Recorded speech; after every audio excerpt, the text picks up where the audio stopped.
श्रीराम. साधक हो, सध्या आपण सोमवार ते शनिवार श्री ब्रह्मचैतन्य गोंदवलेकर महाराज यांच्या परंपरेतील साखरखेर्डा येथील संत परमपूज्य श्री प्रल्हाद महाराज यांचे श्री देवीदास अमृत मोहरील लिखित संक्षिप्त चरित्राचा आस्वाद घेत आहोत. तसेच रविवारी श्री महाराजांच्या काही भक्तांचे अनुभव ऐकणार आहोत. साधारण 2 महिन्यानंतर एक दिवस सकाळी श्री महाराजांनी मायबाई, नानी वहिनी आणि दादी वहिनींना नमस्कार करून जवळ बसवून घेतले. पुरुषोत्तम भाऊंना आवाज देऊन जिजीमायलाही बोलावण्यास सांगितले व हे सर्व जवळ येऊन बसल्यावर सर्वांना उद्देशून महाराज अत्यंत गोड शब्दात म्हणाले, सद्गुरूंनी केलेला उपदेश हा आपल्या कल्याणासाठी असून प्रत्यक्ष आचरणात आणण्यासाठीच असतो. ती त्यांनी केलेली विशेष आज्ञाच असते. तेव्हा महाराजांच्या उपदेशाप्रमाणे आपण आपल्या या गृहासह सर्वस्व दान करण्याचा निश्चय केला असल्याचे बोलून दाखविले आणि यावर सर्वांनी आपापले मत व्यक्त करण्याची विनंती केली. प्रथम श्री महाराजांचा हा असामान्य संकल्प ऐकून सर्वच कुटुंबीय मंडळी क्षणभर थोडी आश्चर्यचकित झाली. परंतु लगेच मायबाई म्हणाल्या, अरे, फारच चांगला निर्णय घेतला बरं तू. बाबाची खूप दिवसांची इच्छा होतीच, ती आज तुझ्या हातून पूर्ण होत आहे, यातच मला आनंद आहे. नानी वहिनी मायबाईच्या या वाक्याला दुजोरा देत लगेच म्हणाल्या, त्यांची इच्छा होतीच तर करून टाका बरं हे सर्व दान. श्री महाराज दादी वहिनीला म्हणाले, वहिनी, तुम्हाला तुमचा वाटा देऊ का? त्यावर दादी वहिनी म्हणाल्या, आता तुम्हीच आमचा सांभाळ करणार आहात, तेव्हा वेगळा वाटा कशाला? आम्ही सर्व मनापासून तुमच्या या निर्णयाच्या पाठीशी आहोत बरं.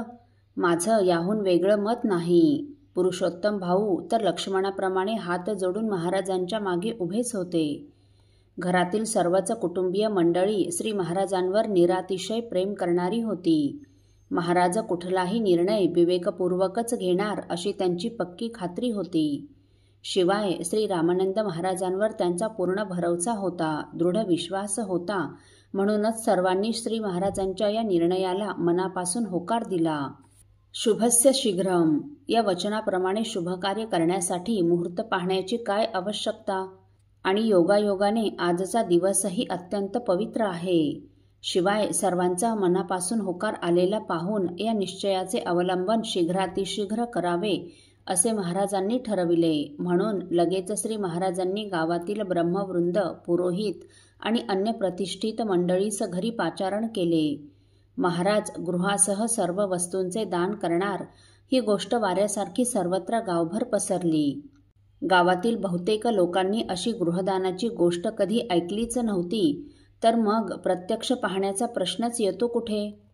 त्यामुळे गावातील बरीच मंडळी नवलाईने गृहदान कसं करतात, काय काय दान करतात हे पाहण्यासाठी श्री महाराजांच्या घराभोवती जमा झाली.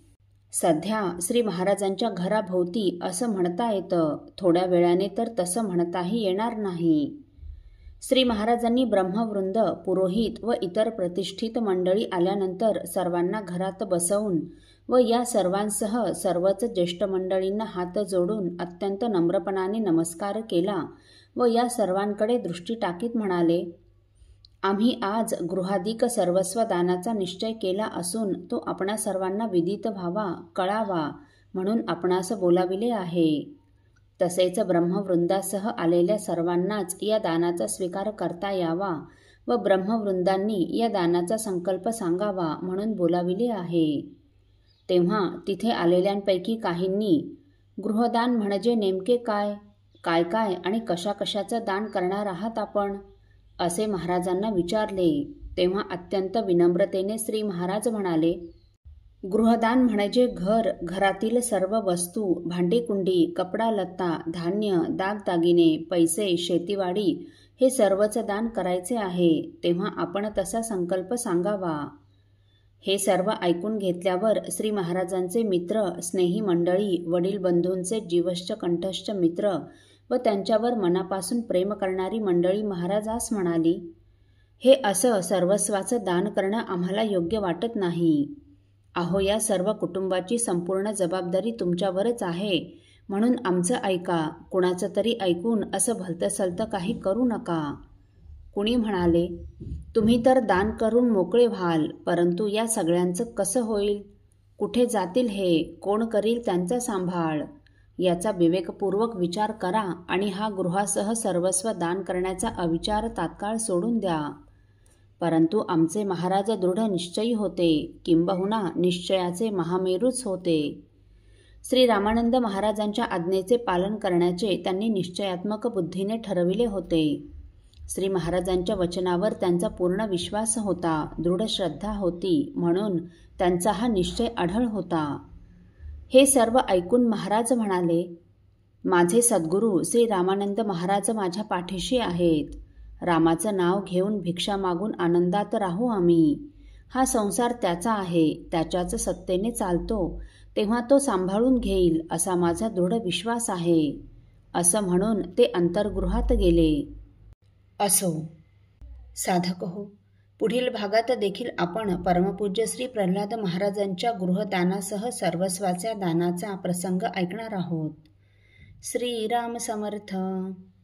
आपल्यातील कोणा श्रींच्या भक्तांना श्रींचे काही अनुभव आले असतील तर कृपया आपण मला ते 9422843253 अथवा सुनील दादांच्या 9892608401 या व्हॉट्सअप नंबरवर कळवावेत अशी नम्र विनंती.